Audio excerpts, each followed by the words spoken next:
6 figures is no longer enough. I don't know how y'all are surviving in the U.S. economy.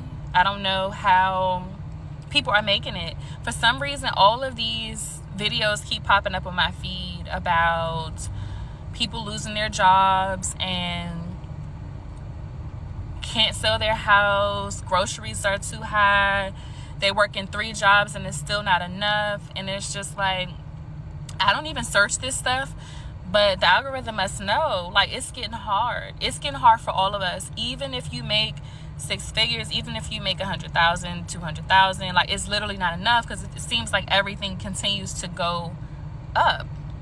Everything except our salaries continue to go up. So I just want to know, let's have a conversation in the comment section. Who is doing okay? Who is struggling? Who is at wit's end? Who is like, I'm this close to living out of my car. I'm this close to. And then the thing is, it's the domino effect, because as soon as people get to their wit's end point, to where it's like, I'm willing to do whatever I gotta do to survive, to feed my family. And this is why you have the domino effect of all the violence, all the this and that. It's because everything is trickling down.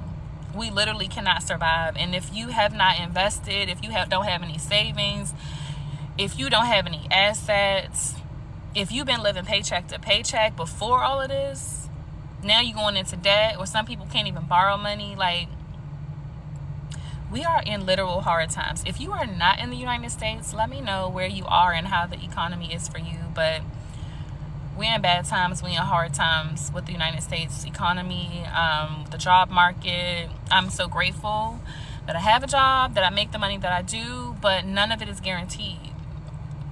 None of it's guaranteed. We could wake up tomorrow and be like, all these people getting laid off back to back. I've seen videos. People are like getting laid off for 4 times in 2 years. It's really bad. How y'all holding up?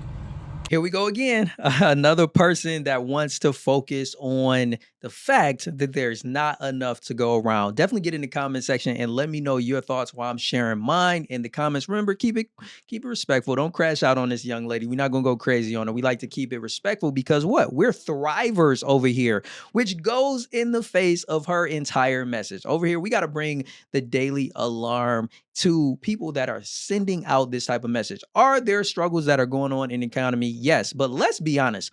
A lot of these challenges that people are having are because of their own actions or their own financial mismanagement. We got to stop blaming the government and stop blaming the economy. No, that's just a willing, easy opponent for you to point your finger at, instead of looking in the mirror and realizing that you're the problem. She's talking about some debt, maybe debt. What are we talking about? The reason why so many people are struggling financially today, it really has nothing to do with gas and grocery prices. Come at me in the comments. I don't care, right? It doesn't have much to do with that, as much as it does the fact that most people are in debt.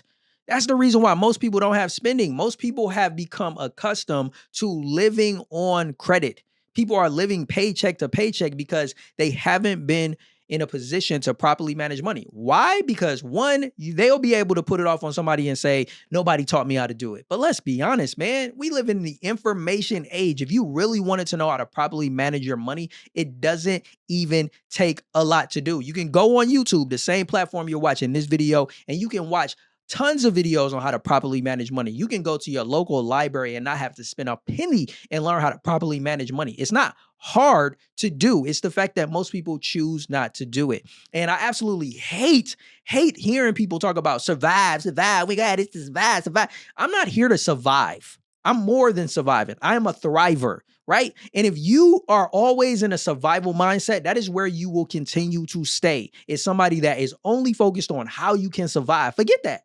I'm not worried about surviving. I'm worried about thriving. And to me, I think it's total BS that if somebody is making $100,000, and she even had the nerve to say $200,000, if you are making $100,000 or $200,000 a year and you can barely survive, that's a you problem.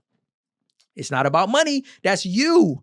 There is no reason why somebody that is making 6 figures should be broke, especially when we live in a day and time where there are people that make a lot less than that.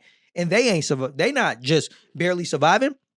It's people that are making a living and they are being able to provide for their family, whether it's 50K, 60K, whatever it is, they're making it happen. And I can't believe that a person that's making $100,000+ a year is just barely surviving. Like, no, you should be thriving.